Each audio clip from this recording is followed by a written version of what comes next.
Hello dear students, I welcome you again in our YouTube channel Sims Official.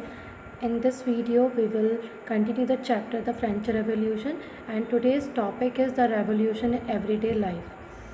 So let's Hello start. dear all, welcome to our channel Smart Indian Model School. Smart Indian Model School present Smart Indian EduFun classes. EduFun online classes includes course studies of playgroup to class 12, emotional and communication skills, happiness classes and DIY activities. Now in this video we will continue the next topic, the revolution and everyday life. Can politics change the clothes people wear, the language they speak और the books they read? क्या ऐसा possible है कि जो politics है, जो राजनीति है, क्या वो लोगों में ये चेंजेस ला सकते हैं कि वो क्या कपड़े पहने, कौन सी लैंग्वेज बोलें और क्या करें और कौन सी किताबें पढ़ें? The years following 1789 in France saw many such changes in the lives of men and women and children. The revolutionary government took it upon themselves to pass laws that would translate the ideals of liberty and equality into everyday practice. मगर जो France में आने वाले जो साल थे 1789 के बाद, काफ़ी ऐसे ईयर में बहुत चेंजेस देखे गए लोगों के, इसी टाइप के चेंजेस देखे गए मैन में, वुमेन में और इवन के बच्चों में भी. एंड द रेवोल्यूशनरी गवर्नमेंट, जो क्रांतिकारी जो गवर्नमेंट थी, सरकार थी, उन्होंने बहुत सारे ऐसे लॉज पास किए, कुछ ऐसे नियम बनाए that would translate the ideal of, जिनमें कभी मतलब एक लिमिट तक लिबर्टी और इक्वालिटी को एवरीडे प्रैक्टिस में लिया गया, मतलब डेली लाइफ में उन्हें यूज़ किया गया. ठीक. So one important law that came into effect soon after the storming of the Bastille in the summer of 1789 was the abolition of censorship. एक और इम्पॉर्टेंट लॉ था जिसे पास किया गया था, जो बहुत जल्दी ही इफ़ेक्ट में आया, मतलब नॉलेज में आया था. That was after the storming of Bastille. जो आपने बेस्टाइल का जो पढ़ा था कि बेस्टाइल पर लोगों ने अटैक कर दिया था, उसके बाद तुरंत 1789 में समर में एक नया लॉ निकल कर आया था. That was the abolition of censorship, यानी कि सेंसरशिप की पूरी तरह से समाप्ति होना. सेंसरशिप मतलब एक पर्सन के अंडर में जो भी कोई भी डिसीजन लिए जाएंगे तो that with the permission of that person. So in the old regime, all written material and culture activities, books, newspaper, plays could be published or performed only after they had been approved by the censor of the king. Earlier time में क्या था कि old regime में, पुराने शासन में 1789 से पहले, कि जो चाहे वो बुक्स थी, चाहे वो रिटन मटेरियल था, कल्चरल एक्टिविटीज़ थी like related to that means books, newspaper या कोई भी प्ले या theatre, these all were running with the permission of the king. ठीक है. And these were approved by the censor of the king, और उसके बाद ही उन्हें पब्लिक किया जाता था. So now the declaration of the right of man and citizen proclaimed freedom of speech and expression to be natural right.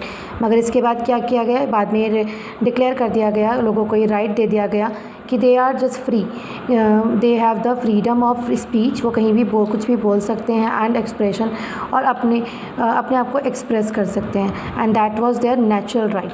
ठीक. So newspaper, pamphlets, books and the printed pictures flooded the towns of France from where they travelled rapidly into the country side.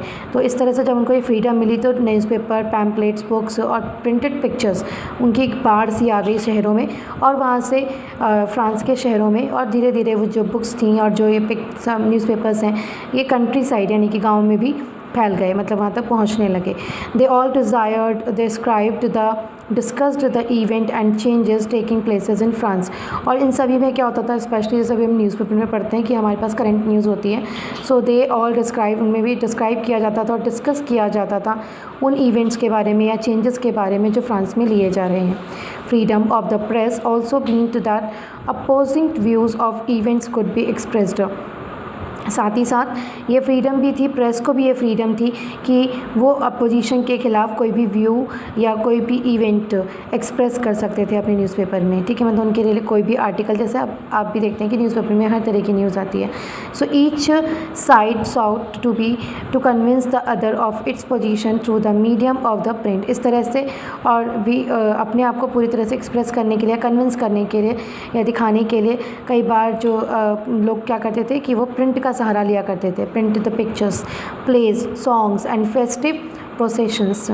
And attracted large number of people. और इस तरह की जो activities थी जैसे print और उसके अलावा प्लेस जो थिएटर में प्ले होते हैं या सॉन्ग्स हैं या कुछ ऐसे फेस्टिव यानी कि फेस्टिवल पर कोई भी ऐसे और कोई प्रोग्राम ऑर्गेनाइज़ किए गए हैं तो वो लार्ज नंबर में लोगों को इकट्ठा करने में अट्रैक्ट करने में सफल होते थे। ठीक, मतलब ऐसे भी कोई भी प्रोग्राम होते तो वहाँ पर ज़्यादा नंबर में लोग इकट्ठे होने लगे थे। So this was one way they could grasp an identity with the idea such A liberty और जस्टिस। और इस तरह से उनको क्या मिला, अपनी एक पहचान मिली, अपने आइडियाज़ जैसे जो उनके आइडियाज़ थे उनको एक स्वतंत्रता मिली और उनके साथ न्याय। Justice that political philosophers wrote about that at length of text which only a handful of educated people could read। इस तरह से जो हमने पहले पढ़ा था कि जैसे हमने कुछ राइटर्स के बारे में पढ़ा था, ऑथर्स के बारे में पढ़ा था जिन्होंने अपने व्यूज़ को एक्सप्रेस किया था। ठीक है, तो ऐसे जो पॉलिटिकल फिलोसफर्स थे जिनकी जो विचार थे या उनकी जो भी थिंकिंग थी अबाउट द लिबर्टी और जस्टिस वो एजुकेटेड पीपल के जो सिर्फ पढ़ सकते थे उनके हाथों में ना रहकर कॉमन पीपल के हाथों में, मतलब उन तक भी पहुंच गई थी through the pictures, newspaper, articles like that. ठीक है, clear. Now the conclusion of this chapter. In 1804, Napoleon Bonaparte crowned himself Emperor of France। 1804 में नेपोलियन बोनापार्ट ने अपने आप को मतलब उसने ताज पहना था फ्रांस के एम्परर का। So he set out the conquered neighboring European countries and disposing dynasties and creating kingdom where he placed a member of his family। ठीक है, उसने क्या किया, किंग बनते ही, एम्परर बनते ही उसने आसपास के जो भी नेबरिंग यानी कि पड़ोसी यूरोपियन कंट्री थी उन पर अपनी जीत हासिल की। ठीक है, उन्हें जीत लिया और उन जगह सभी डायनेस्टीज़ पर अपना कब्ज़ा जमा लिया और अपनी नई किंगडम बनाई और वहाँ पर ज़्यादातर अपनी ही फैमिली के मेम्बर्स को मीन्स पोजीशन दे दी। ठीक है, उन्हें वो किंगडम उनके हाथों में दे दी। Napoleon saw his role as a moderniser of Europe. इस टाइम पर जब वो एम्परर बना था तो यूरोप के लोग उसे एक मॉडर्नाइज़र के रूप में देख रहे थे कि मतलब उनके लिए कुछ मॉडर्नाइज़ करेंगे या कुछ नया निकल कर आएगा। But he introduced many laws such as the protection of private property and a uniform system of the weight and measures provided by the decimal system। ठीक है, he introduced, उसने भी कुछ नई चीज़ें यहाँ पर इंट्रोड्यूस की थी फ्रांस में like that. He introduce many laws, उन्होंने बहुत सारे लॉज निकाले थे, नियम निकाले थे, जैसे protection of private property, private property की प्रोटेक्शन। ठीक है, और एक यूनिफॉर्म सिस्टम किसके लिए, वेट नापने के लिए और मतलब किसी चीज़ का भार नापने के लिए और मीज़र करने के लिए, लाइक दैट डेसिमल सिस्टम जो आज के टाइम पे आप भी पढ़ते हो। सो ये सब उसने इंट्रोड्यूस किया था। Initially many saw Napoleon as a liberator who would bring freedom for the people. इनमें से काफ़ी फ्रांस में काफ़ी लोग ऐसा मानते थे कि नेपोलियन एक लिबरेटर के रूप में उभर कर आया था जो उनके लिए फ्रीडम लाएगा। ठीक है, वहाँ के लोगों के लिए फ्रीडम लाएगा। But soon the Napoleonic armies came to be viewed everywhere as an invading forces. ठीक है, मगर जल्दी ही जो नेपोलियन की जो आर्मी थी उसने पूरी तरह से लोगों को मीन्स अपने कब्ज़े में करना शुरू कर दिया या उन पर हमला करना शुरू कर दिया। ठीक, and he was finally defeated at Waterloo और इन 1815। मगर फाइनली वाटरलू में एक युद्ध छिड़ा था जिसमें नेपोलियन की हार हुई थी। Many of his measures that carried the revolutionary ideas of liberty. उसके बहुत सारे ऐसे लॉ थे या नियम थे जिनकी वजह से उसने क्या एक क्रांति लाई थी आइडियाज़ ऑफ लिबर्टी, लोगों की सोच में फ्रीडम के लिए। एंड मॉडर्न लॉज मतलब लोगों को नए नियम जो थे लॉज थे उनसे इंट्रोड्यूस करने के लिए। So too other parts of Europe had an impact on people long after Napoleon had left.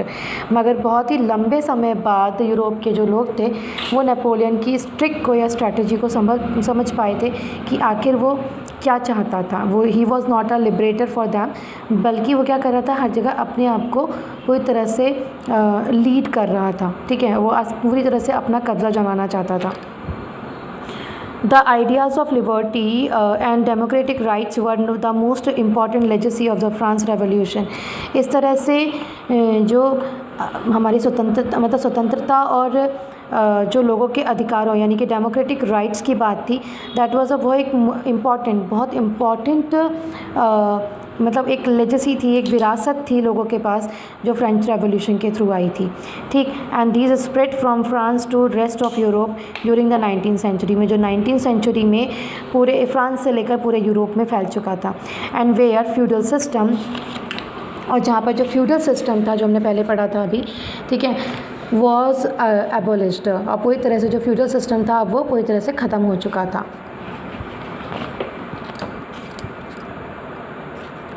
Colonized people reworked the idea of freedom from bondage into their movements to create a sovereign nation state.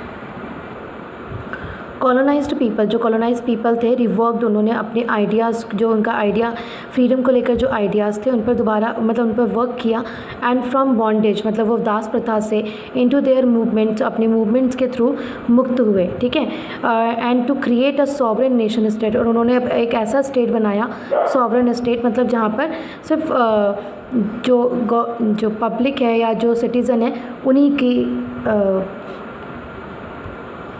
Policies को देखा जाएगा या उन्हीं का शासन रहेगा, ठीक है। So Tipu Sultan and Ram Mohan Roy are two examples of individuals. अपने आप में टीपू सुल्तान और राम मोहन राय दो ऐसे एग्जाम्पल हैं जिन्होंने अकेले ही who responded to the ideas coming from revolutionary France, जिन्होंने फ्रांस के इस रेवोल्यूशनरी आइडियाज़ को अडॉप्ट किया था और उन्होंने अकेले ही इस फ्रीडम की लड़ाई को लड़ा था। So that's all and the chapter is over. Hope you have understood it better. Thank you.